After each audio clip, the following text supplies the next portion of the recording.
Hi hello ನಮಸ್ಕಾರ. ನಾನು ನಿಮ್ಮ ಕಿರಣ್ ಶೆಟ್ಟಿ. ಇವರು ಅತಿಥಿ ಅನ್ನೋದಕ್ಕಿಂತ ಹೆಚ್ಚಾಗಿ ಹೋರಾಟಗಾರ, ನಿಷ್ಠಾವಂತ ಹೋರಾಟಗಾರ ಅಂತ ಹೇಳ್ಬೋದು.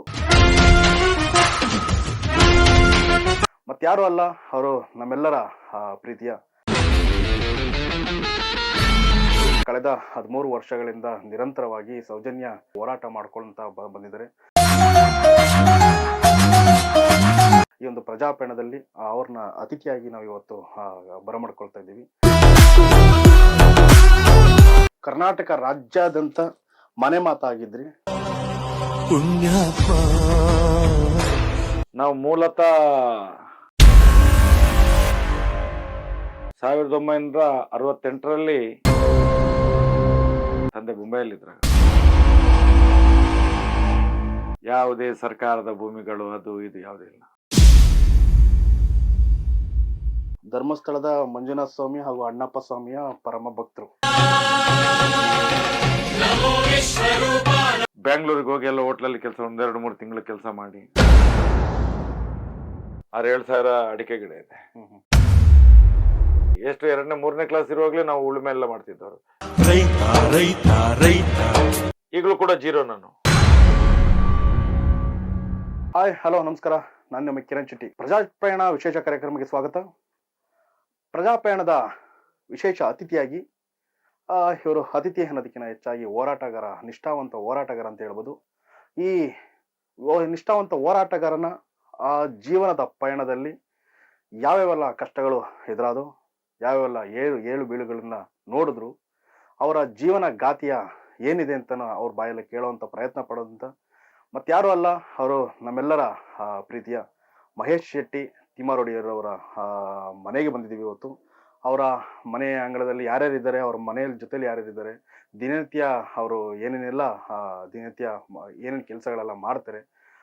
ಕಳೆದ 13 ವರ್ಷಗಳಿಂದ ನಿರಂತರವಾಗಿ ಸೌಜನ್ಯ ಧರ್ಮಸ್ಥಳದಲ್ಲಿ ನಡೆದಂತಹ ಕೃತ್ಯ, ಸೌಜನ್ಯ ಮೇಲೆ ಅತ್ಯಾಚಾರವೆಸಗಿ ಏನೋ ಒಂದು ಸಾವಾಯಿತು. ಅವರ ಒಂದು ನಿರಂತರ ನ್ಯಾಯ ಸಿಗಲೆಂದು ನಿರಂತರ ಹೋರಾಟ ಮಾಡ್ಕೊಳ್ತಾ ಬಂದಿದ್ದಾರೆ. ಅದಲ್ಲದೆ ಭ್ರಷ್ಟಾಚಾರದ ವಿರುದ್ಧ ಹೋರಾಟ ಮಾಡಿಕೊಂಡು ಇಲ್ಲಿವರೆಗೂ ಬಂದಿದ್ದಾರೆ. ಅವ್ರನ್ನ ಒಂದು ಜೀವನಗಾತಿಯನ್ನು ನಿಮ್ಮ ಮುಂದೆ ಇಡುವಂಥ ಪ್ರಯತ್ನ ಪಡ್ತಿದ್ದೀವಿ. ಈ ಒಂದು ಪ್ರಜಾಪಯಣದಲ್ಲಿ ಅವ್ರನ್ನ ಅತಿಥಿಯಾಗಿ ನಾವು ಇವತ್ತು ಬರಮಾಡ್ಕೊಳ್ತಾ ಇದ್ದೀವಿ. ಬನ್ನಿ ಅವ್ರನ್ನ ಕೇಳುವಂಥ ಪ್ರಯತ್ನ ಮಾಡೋಣ. ಸರ್ ನಮಸ್ತೆ. ನಮಸ್ತೆ. ನಮಸ್ತೆ. ಪ್ರಜಾಪಯಣ ವಿಶೇಷ ಕಾರ್ಯಕ್ರಮಕ್ಕೆ ಸ್ವಾಗತ. ಸರ್ ಬನ್ನಿ. ಸರ್, ಮಹೇಶ್ ತಿಮ್ಮಾರೋಡಿ ಅಂತಂದ್ರೆ ದಕ್ಷಿಣ ಕನ್ನಡ ಅಲ್ದನೆ, ಕರಾವಳಿ ಅಲ್ದನೆ, ಕರ್ನಾಟಕ ರಾಜ್ಯಾದ್ಯಂತ ಮನೆ ಮಾತಾಗಿದ್ರಿ. ಸರ್, ಮೂಲತಃ ನೀವು ಇಲ್ಲಿನವ್ರೇನ? ನಾವು ಮೂಲತಃ ತಂದೆ ಬಂದು ಕಟೀಲು, ತಾಯಿ ಉಡುಪಿ ಕಾಪು. ನಮ್ದು ನೇಟಿವ್ ಪ್ಲೇಸ್ ಕಾಪು. ಕಾಪು, ಉಡುಪಿ ಹತ್ರ ಕಾಪು. 1968ರಲ್ಲಿ ಈ ಜಾಗ ಪರ್ಚೇಸ್ ಮಾಡಿದ್ವಿ ನಾವು. ತಿಮ್ಮಾರೋಡಿ ತಂದೆಯವರು ಈ ಜಾಗ ಪರ್ಚೇಸ್ ಮಾಡಿದ್ದು. ಇಲ್ಲ ಪಕ್ಕದಲ್ಲಿ ಇನ್ನೊಂದೆರಡು ಜಾಗ ಇದೆ. ಒಟ್ಟಿಗೆ ಒಂದು 24 ಎಕರೆ, ಅಲ್ಲೊಂದು 8 ಎಕರೆ, ಇನ್ನೊಂದು 4 ಎಕರೆ ಚಿಲ್ಲರೆ, ಎಲ್ಲ ಪರ್ಚೇಸ್ ಲ್ಯಾಂಡಿಗೆ. ತಂದೆ ಮುಂಬೈಯಲ್ಲಿದ್ರಾಗ ಎಲ್ಲ ಖರೀದಿ ಮಾಡಿದಂಥ ಜಾಗಗಳು. ಯಾವುದೇ ಸರ್ಕಾರದ ಭೂಮಿಗಳು ಅದು ಇದು ಯಾವುದೇ ಇಲ್ಲ. ಎಲ್ಲ ಖರೀದಿ ಮಾಡಿದ ಜಾಗಗಳು. ಅಂದ್ರೆ ವಿದ್ಯಾಭ್ಯಾಸ ಎಲ್ಲ ಇಲ್ಲೇ ಆಗಿದ್ದು? ವಿದ್ಯಾಭ್ಯಾಸ ಇಲ್ಲೇ ಆಗಿರುವಂತ. ಅಂದ್ರೆ ಕಾಪುವಿಂದ ಇಲ್ಲಿಗೆ ಶಿಫ್ಟ್ ಆಗಿದ್ದ? ಹೌದು, ಇಲ್ಲಿ ಜಾಗ ತಗೊಂಡು 68ರಲ್ಲಿ ಜಾಗ ತಗೊಂಡಿದ್ದು ನಾನು, ತಂದೆಯವರು. ಅದೇ ವರ್ಷ ನಾನು ಇಲ್ಲೇ ಜನಿಸಿದ್ದು. ಜನಿಸಿದ್ದಲ್ಲಿ 68ರಲ್ಲೇ ಜನಿಸಿದ್ದೆ ನಾನು. 1968ರಲ್ಲಿ ನೀವು ಎಷ್ಟು ಜನ ಸರ್ ಮಕ್ಕಳು? ನಾವು 5 ಜನ ಗಂಡು, 2 ಹೆಣ್ಣು. ಎಲ್ಲರೂ ಇದ್ದಾರೆ ಇಲ್ಲೇ ಆಸ್ಪಾಸಲ್ಲೆಲ್ಲ. ತಂದೆ ಏನು ಜಾಗಗಳಿದೆ ಅದನ್ನೆಲ್ಲ ಪಾಲ್ ಮಾಡ್ಕೊಂಡು ಕೊಟ್ಟಿದ್ದಾರೆ. ಅದರಲ್ಲಿ ಜೀವನ ಮಾಡ್ತಾ ಇದ್ದೇವೆ.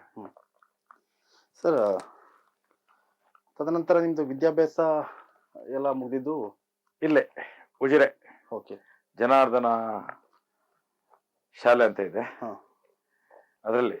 ಅದೀಗ SDM ಆಗಿದೆ. ಧರ್ಮಸ್ಥಳದ ಮಂಜುನಾಥ ಸ್ವಾಮಿ ಹಾಗೂ ಅಣ್ಣಪ್ಪ ಸ್ವಾಮಿಯ ಪರಮ ಭಕ್ತರು, ಪ್ರಥಮ ಭಕ್ತರು. ಖಂಡಿತ ಖಂಡಿತ.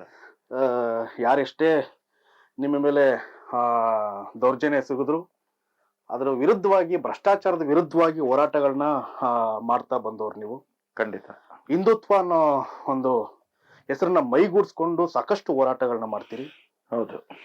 ಆ ಸಾಕಷ್ಟು ನಿಮ್ಮ ಮೇಲೆ ಕೇಸ್ಗಳು ಕೂಡ ಆಗುತ್ತೆ. ಖಂಡಿತ. ಇದೆಲ್ಲ ಹೇಗೆ ಸರ್? ಅಂದ್ರೆ ನಿಮ್ಮ ವಿದ್ಯಾಭ್ಯಾಸದ ಜೊತೆಗೇನೆ ಇದೆಲ್ಲ ತೊಡಗಿಸ್ಕೊಂಡಿದ್ದ ಹೋರಾಟಗಳನ್ನ ಅಂತ? ಇಲ್ಲ, ವಿದ್ಯಾಭ್ಯಾಸ ಸಾಧಾರಣ 7ನೇ ಕ್ಲಾಸ್ 8ನೇ ಕ್ಲಾಸು ಇದೆ SDM ಹೈಸ್ಕೂಲ್ ಅಂತ ಹೇಳಿ ಇಲ್ಲಿ ಉಜಿರೆಯಲ್ಲಿ. ಅರ್ಧ ವಾರ್ಷಿಕ ಪರೀಕ್ಷೆ ಆದ್ಮೇಲೆ ಮನೆ ಬಿಟ್ಟು ಹೋಗ್ತೇನೆ. ಮಕ್ಕಳಾಟಿಕೆ ಇರ್ತದಲ್ಲ, ಬ್ಯಾಂಗ್ಳೂರಿಗೆ ಹೋಗಿ ಎಲ್ಲ ಹೋಟ್ಲಲ್ಲಿ ಕೆಲಸ 1-2-3 ತಿಂಗಳು ಕೆಲಸ ಮಾಡಿ ಅಲ್ಲಿಂದ ಪುನಃ ಮನೆಗೆ ಬಂದು ಮತ್ತೆ ವಿದ್ಯಾಭ್ಯಾಸ ಮಾಡೋದಿಲ್ಲ. ಅದಕ್ಕೆ ನಾನು ಯಾವತ್ತು ಹೇಳ್ತಾ ಇರ್ತೇನೆ, 7ನೇ ಕ್ಲಾಸ್ ಡಿಗ್ರಿ ಆಗಿದೆ ನಮ್ದು, 7ನೇ ಕ್ಲಾಸ್ ಡಿಗ್ರಿ ಅಂತ ಹೇಳಿ. ಅಂದ್ರೆ ಬೆಂಗಳೂರಲ್ಲಿ ಎಂತ ಸರ್ ಕೆಲಸ ಮಾಡ್ತಿದ್ರು? ಕೆಲಸ ಮಾಡ್ತೇವೆ ಹೋಟ್ಲಲ್ಲಿ. ಎಷ್ಟು ವರ್ಷ? ಸ್ಕೂಲ್ ಬಿಟ್ಟು ಮನೇಲಿ ಹೇಳದೆ ಓಡಿದ್ದು. ಹೌದು, ಎಷ್ಟು ವರ್ಷ ಇದ್ರು ಸರ್ ಅಲ್ಲಿ? 3 ತಿಂಗಳು. ಮತ್ತೆ ತಿಂಗಳು ಇಲ್ಲಿ ಬೇಕಾದಷ್ಟು ಇರುವಾಗ ಅಯ್ಯೋ ಮನೆಯೇ ಸಾಕಪ್ಪ, ಇದು ಬೇಡ, ಹೋಟ್ಲ್ ಕೆಲಸ ಬೇಡ, ಪುನಃ ಬರುದು. ಮತ್ತೆ ಬಂದು ಸ್ವಲ್ಪ ಸಮಯ ಮನೆಯಲ್ಲೆಲ್ಲ ಕೆಲಸ ಮಾಡಿ ಮತ್ತೆ ಬೆಳಗಾಮಲ್ಲಿ ಒಂದಷ್ಟು. ಅಂದ್ರೆ ವಿದ್ಯಾಭ್ಯಾಸ ಮುಂದುವರಿಸಲಿಲ್ಲ? ಇಲ್ಲ, ಅಲ್ಲಿಗೆ ಸ್ಟಾಪ್. ವಿದ್ಯಾಭ್ಯಾಸ ಸ್ಟಾಪ್. ಅಂದ್ರೆ ಅದು ನಿಮ್ಮ ವೈಯಕ್ತಿಕವಾಗ ಅಥವಾ ಮನೆಯಲ್ಲಿ? ವೈಯಕ್ತಿಕವಾಗಿ. ಯಾಕಂದ್ರೆ ನಮ್ಗೆ ಸ್ಕೂಲಿಗೆ ಹೋದ್ರೆ ಆಟ ಆಡೋದು ಮಾತ್ರ. ಅಲ್ಲಿ ಮೇಷ್ಟ್ರುಗಳು ಹೇಗಂತ ಹೇಳಿದ್ರೆ ನನ್ನನ್ನು ತುಳುವಿನಲ್ಲೇ ಮಾತಾಡೋದು. ಅಲ್ಲಿ ಏನು ಕೆಲಸಗಳುಂಟು, ಶಾಲೆಯಲ್ಲೆಲ್ಲ ಕೆಲಸಗಳಿರ್ತದೆ, ತರಕಾರಿ ಮಾಡೋದು ಅದು ಇದೆಲ್ಲ ನಾವೇ ಮಾಡೋದು. ಅದಕ್ಕೆ ನಮ್ಮನ್ನು ಪ್ರೀತಿಯಿಂದ ಎಲ್ಲಾ ಕೆಲಸಗಳಿಗೆ, ಮಾಸ್ಟರ್ಗಳ ಕೆಲಸಗಳಿಗೆಲ್ಲ ನಮ್ಮನ್ನೇ ಕರೆಯುವುದು ಸ್ಕೂಲಲ್ಲಿ. ಎಲ್ಲಿ ಸರ್ ನೀವು ಓದಿದ್ದು? ಉಜಿರೆ. ಕನ್ನಡ ಮೀಡಿಯಂ? ಕನ್ನಡ ಮೀಡಿಯಂ ಮತ್ತೆ ಹೈಸ್ಕೂಲ್ ಕೂಡ ಹಾಗೆ 7ನೇ ಕ್ಲಾಸ್. ಅಂದ್ರೆ ಈಗ ನಿಮ್ಮ ಬಾಲ್ಯಾವಸ್ಥೆಯಲ್ಲಿ ಹೇಗೆ ಸರ್ ನೀವು? ಅಂದ್ರೆ ಚುರುಕಾಗಿರುವಂತದ್ದ? ಚುರುಕೆ. ನಾವು ದುಡಿದು ತಿನ್ನುವರು ನಾವು. ಯಾಕಂತ ಹೇಳಿದ್ರೆ ನೋಡಿ, ಇಲ್ಲಿ 24 ಎಕರೆ ಪಟ್ಟೆ ಇತ್ತು. ಇಲ್ಲಿ 24 ಪಟ್ಟೆ ಅಂದ್ರೆ ಅಷ್ಟೇ ನಮ್ಗೆ. ಇಲ್ಲಿ ಈ ಕರಾವಳಿ ಭಾಗದಲ್ಲಿ ಅಂತ ಹೇಳಿದ್ರೆ 1 ಎಕರೆಗೆ ಒಂದಿಷ್ಟು ಸರ್ಕಾರಿ ಭೂಮಿಯನ್ನು ಕುಮ್ಕಿ ಜಾಗ ಅಂತ ಕೊಡ್ತಾರೆ. ಇದ್ರಲ್ಲಿ ಸಾಧಾರಣ ಒಂದು 10-50 ಎಕರೆ ಜಾಗ ಇದೆ. ಸಾಧಾರಣ 300 ಮುಡಿ ಅಕ್ಕಿ ಆಗ್ತಿತ್ತು ಇಲ್ಲಿ. ನಾವಿಲ್ಲಿ ಇರ್ತಿರ್ಲಿಲ್ಲ, ನಾವು ನಮ್ಮ ತಂದೆ ಮನೆ ಇಲ್ಲೇ ಪಕ್ಕದಲ್ಲಿ ಅಲ್ಲಿ ಇರ್ತಿದ್ವು. ಇಲ್ಲೆಲ್ಲ ನಮ್ಮ ತಂದೆಯ ತಂಗಿಯ ಮಕ್ಕಳು ಇವರೆಲ್ಲ ಇದನ್ನು ಉಪಯೋಗ ಮಾಡಿದ್ದಾರೆ, ಈ ಮನೆಯನ್ನು. ಅಂದ್ರೆ ಅದಾದ್ಮೇಲೆ ಮತ್ತೆ ಈಗ ಇಲ್ಲೇ ಬಂದು ಏನು ಕೃಷಿ ಇದೆಲ್ಲ ನೋಡ್ಕೊಂಡೇ ಇದ್ದಾರೆ? ಮತ್ತೆ ತಂದೆ ಮುಂಬೈ ಬಿಟ್ಟ ಮೇಲೆ ಹಾಸನದಲ್ಲಿ ಹೋಟ್ಲ್ ಮಾಡಿದ್ರು. 20 ವರ್ಷ ಹೋಟ್ಲ್ ಇತ್ತು. ಅಂದ್ರೆ ತಂದೆ ಅವ್ರದ್ದು ಹೋಟೆಲ್ ಬಿಸ್ನೆಸ್ ಇತ್ತು? ಹೌದೌದು. ಅಂದ್ರೆ ಫಸ್ಟ್ ಮುಂಬೈಯಲ್ಲಿ ಇತ್ತು, ಕಂಪನಿಯಲ್ಲಿ ಸ್ಟೀಲ್ ಇದರಲ್ಲಿ ಅಶೋಕ್ ಮಿಲ್ ಅಂತ ಹೇಳಿ ಘಾಟ್ಕೋಪರಲ್ಲಿ ಒಂದು ಅಶೋಕ್ ಮಿಲ್ ಅಂತ ಸ್ಟೀಲ್ ಫ್ಯಾಕ್ಟರಿಯಲ್ಲಿ ಕೆಲಸ ಮಾಡ್ತಾ ಇದ್ರು. ಜೊತೆಯಲ್ಲಿ ಹೋಟೆಲ್ ಬಿಸ್ನೆಸ್ ಮಾಡ್ತಾ ಇದ್ರು. ಮತ್ತೆ ಅಲ್ಲಿ ಕ್ಲೋಸ್ ಮಾಡ್ಕೊಂಡು ಎಲ್ಲ ಬಿಟ್ಟು ನಾವು ಮತ್ತೆ ಇಲ್ಲಿ ಎಲ್ಲ ಜಾಗ ಇತ್ತಲ್ಲ, ಇಲ್ಲಿ ಕೃಷಿ ಮಾಡ್ಬೇಕಾದ್ರೆ ಏನು ಸುಲಭ ಅಲ್ಲ. ಇಷ್ಟು ಎಕರೆ ಅಂದ್ರೆ ಅಲ್ಲಿ 24, ಇಲ್ಲಿ ಅಲ್ಲಿ 8, 32 ಇನ್ನೊಂದು 4, 10, 35 ಎಕರೆ ಪಟ್ಟೆ ಜಾಗ ಇತ್ತು. ಅದ್ರ ಜೊತೆಯಲ್ಲಿ ಅದಕ್ಕಿಂತ ಡಬಲ್ ಟ್ರಿಬಲ್ ಇದೆ ಕುಮ್ಕಿ ಜಾಗಗಳಿದ್ದಾವೆ. ಇಲ್ಲೆಲ್ಲ ನಾವು ಬರ್ಬೇಕಾದ್ರೆ, ನಾನು ಈ ಮನೆಗೆ ಬರ್ಬೇಕಾದ್ರೆ, ಇಲ್ಲಿ ಬರ್ಬೇಕಾದ್ರೆ ಯಾವ್ದು ಇರ್ಲಿಲ್ಲ. ಇದೆಲ್ಲ ಕಾಡು, ಇಲ್ಲಿ ನಡಿಲಿಕ್ಕೆ ದಾರಿ, ಈ ಮಾರ್ಗ ಏರಿಗೆ ಯಾವ್ದಿಲ್ಲ. ಅಂದ್ರೆ ರಸ್ತೆ ಎಲ್ಲ ಏನಿಲ್ಲ. ಈ ಕೃಷಿ ಎಲ್ಲ ನಾನು ಬಂದ ಮೇಲೆ ಇದೆಲ್ಲ ಕೃಷಿ ನಾನೇ ಮಾಡಿದ್ದು. ಅಂದ್ರೆ ಇದು ಸಾಧಾರಣ ಎಷ್ಟು ವರ್ಷ ಆಗಿರೋದು? ಇದೆಲ್ಲ ರಬ್ಬರ್ ಮರಗಳು? ಇದು ರಬ್ಬರ್ ಮರಗಳು. ಸಾಧಾರಣ ಇದೊಂದು 25 ವರ್ಷ ಆಗ್ತಾ ಬಂತು. ಈ ರಬ್ಬರ್ ಗಿಡಗಳಿಗೆ, ಈ ಕಂಗಿನ ಗಿಡಗಳು 25 ವರ್ಷ ಆಯ್ತು ಈಗ. ಇದೆಲ್ಲ ನಾನೇ ಬೆಳೆಸಿರುವಂತದ್ದು. ಏನೇನು ಹಾಕಿದ್ರು? ತಂದೆ ಮಣ್ಣು ಮಾಡಿ ಇಟ್ಟಿದ್ರು. ಜಮೀನ್ ತೆಗೆದು ಅದನ್ನು ಫಲವತ್ತಾಗಿ ಮಾಡಿದ್ವಿ ನಾವೇ. ಅಂದ್ರೆ ಈಗ ಏನೇನೆಲ್ಲ ಬೆಳೆ ಹಾಕಿದ್ರು ಸರ್? ಇದರಲ್ಲಿ ಕಂಗಿನ ಗಿಡ ಇದೆ, ಮತ್ತೆ ಅಡಿಕೆ ಇದೆ. ಅಡಿಕೆ ಮತ್ತೆ ಇದು ಲಬ್ಬರ್. ತೆಂಗು ಸ್ವಲ್ಪ ಇರೋದು, ಕಂಗು ಮತ್ತು ಅಡಿಕೆ ಜಾಸ್ತಿ. ಸಾಧಾರಣ ಒಂದು 6-7 ಸಾವಿರ ಅಡಿಕೆ ಗಿಡ ಇದೆ. ಒಂದು 5 ಸಾವಿರ ತನಕ ಲಬ್ಬರ್ ಇದೆ. ಲಬ್ಬರ್ ಗಿಡ ಇದೆ. ಅಂದ್ರೆ ಈಗಿನ ಇದ್ರಲ್ಲಿ ಒಳ್ಳೆ ಹೇಳಿ ನಮ್ಗೆ ರೇಟ್ ಕಮ್ಮಿ ಇದೆ, ಆದ್ರೂ ನಡೀತದೆ. ಈಗ ನಾವೇ ಜಾಸ್ತಿ ಯಾರ್ಯಾರಿಗೆ ಬೇರೆ ಹೊರಗಡೆಯಿಂದ ಕೆಲಸಕ್ಕೆ ಜನ ಕಮ್ಮಿ ಇಟ್ಟು ನಾವೇ ಜಾಸ್ತಿ ದುಡಿದು ತಿನ್ನುವಂತ ಕಾಯಕ ನಮ್ದು. ಕೆಲ್ಸದವ್ರು ಬರ್ಲಿಲ್ಲ ಅಂತ ಹೇಳಿದ್ರು ತಲೆ ಬಿಸಿ ಮಾಡ್ಲಿಕ್ಕಿಲ್ಲ. ಬಾ ಅಂದ್ರೆ ಬರದಿದ್ರೆ ನಮ್ದೇ. ಅಂದ್ರೆ ನೀವೇ ಇಳಿದು ಬಿಡ್ತೇವೆ. ಅದು ಕಾಯಕವೇ ನಮ್ದು. ನಾವು ಕೆಲಸದವ್ರನ್ನ ಅಂತ ಹೇಳಿ ತಲೆ ಬಿಸಿ ಮಾಡ್ಲಿಕ್ಕಿಲ್ಲ. ಹ್ಮ್. ನಾವೇ ಮಾಡ್ತೇವೆ. ಮಣ್ಣಲ್ಲಿ ಇಳಿದು ಅದೇನು ನಮ್ಗೆ ಲೆಕ್ಕಕ್ಕೆ ಇಲ್ಲ. ಹ್ಮ್. ಸಣ್ಣ ಮಕ್ಕಳಿಂದ ಸಾಧಾರಣ ನಾವು ಸಣ್ಣದಿಂದ ಇರುವಾಗ್ಲೂ ನಾವು ಉಳುಮೆ ಎಲ್ಲ ಮಾಡಿ ಸ್ಕೂಲಿಗೆ ಹೋದವ್ರು. ಹ್ಮ್. ಉಳುಮೆ ಮಾಡಿ ಹ್ಮ್. ಸ್ಕೂಲಿಗೆ ಹೋದವ್ರು ನಾವು. ಹಾಗಾಗಿ ಎಷ್ಟು 2ನೇ 3ನೇ ಕ್ಲಾಸ್ ಇರುವಾಗ್ಲೇ ನಾವು ಉಳುಮೆ ಎಲ್ಲ ಮಾಡ್ತಿದ್ದವ್ರು.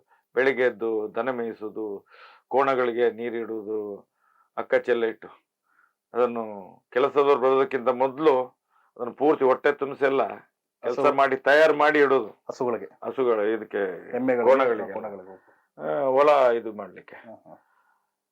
ಸ್ಕೂಲಿಗೆ ಹೋಗೋದಕ್ಕಿಂತ ಮೊದಲು ಫಸ್ಟ್ ಅದನ್ನು ಮಾಡೋದು. ಬೆಳಿಗ್ಗೆ ಒಂದು 4:45 5 ಗಂಟೆಗೆ ಎದ್ದು ಇದೇ ಕೆಲಸ ನಂದು. ದನಗಳ ಹೊಟ್ಟೆ ತುಂಬಿಸುದು, ಹುಲ್ಲು ತರೋದು. ಯಾಕಂತ ಹೇಳಿದ್ರೆ ಅದನ್ನು ಕೋಣ ಓಡಿಸೋನಿಗಿಂತ ಮೊದಲು ಅದು ಹೊಟ್ಟೆ ತುಂಬಬೇಕಲ್ಲ. ಕೆಲಸದವ್ರು ಬರುವುದಕ್ಕಿಂತ ಮೊದಲು ಇಲ್ದೆಲ್ಲ ರೆಡಿ ಆಗ್ಬೇಕು. ಇದನ್ನೆಲ್ಲ ನಾವು ಮಾಡೋದು, ಮತ್ತೆ ಸ್ಕೂಲಿಗೆ ಹೋಗೋದು. ಸ್ಕೂಲಿಂದ ಬಂದು ಕೂಡ ದನಗಳ ಕೆಲಸವೇ ಅಂದ್ರೆ ನಿಮ್ಮ ನಿತ್ಯ ಜೀವನ. ಅದು ಸಹೋದರರೆಲ್ಲ ನಾನು ಅಂದ್ರೆ ಇಲ್ಲಿ ಜಾಸ್ತಿ ಮನೆಯಲ್ಲಿ ಇದ್ದವ ನಾನೇ. ನೀವ್ ಎಷ್ಟನೇವ್ರು ಸರ್? ಅಣ್ಣ ನಾನು 2ನೇವನು, ದೊಡ್ಡವ್ರ ಅಣ್ಣ. ಅಂದ್ರೆ ಈಗ ನೋಡ್ತಾ ಇದೀವಿ ಸರ್, ಇದೊಂಥರ ಬೆಟ್ಟ ಗುಡ್ಡ ಇರುವಂತ ಪ್ರದೇಶ ಇದು. ಬಟ್ ಇದನ್ನ ಒಂದು ಇಷ್ಟರ ಮಟ್ಟಿಗೆ ನೀವು ಫಲವತ್ತತೆಯಾಗಿ ತಂದು ಇಷ್ಟರ ಮಟ್ಟಿಗೆ ಬೆಳೆ ಇವತ್ತು ನೋಡೋ ಕಣ್ಣಿಗೆ ಎಲ್ಲ ತುಂಬಾ ಚೆನ್ನಾಗಿ ಕಾಣಿಸ್ತಿದೆ.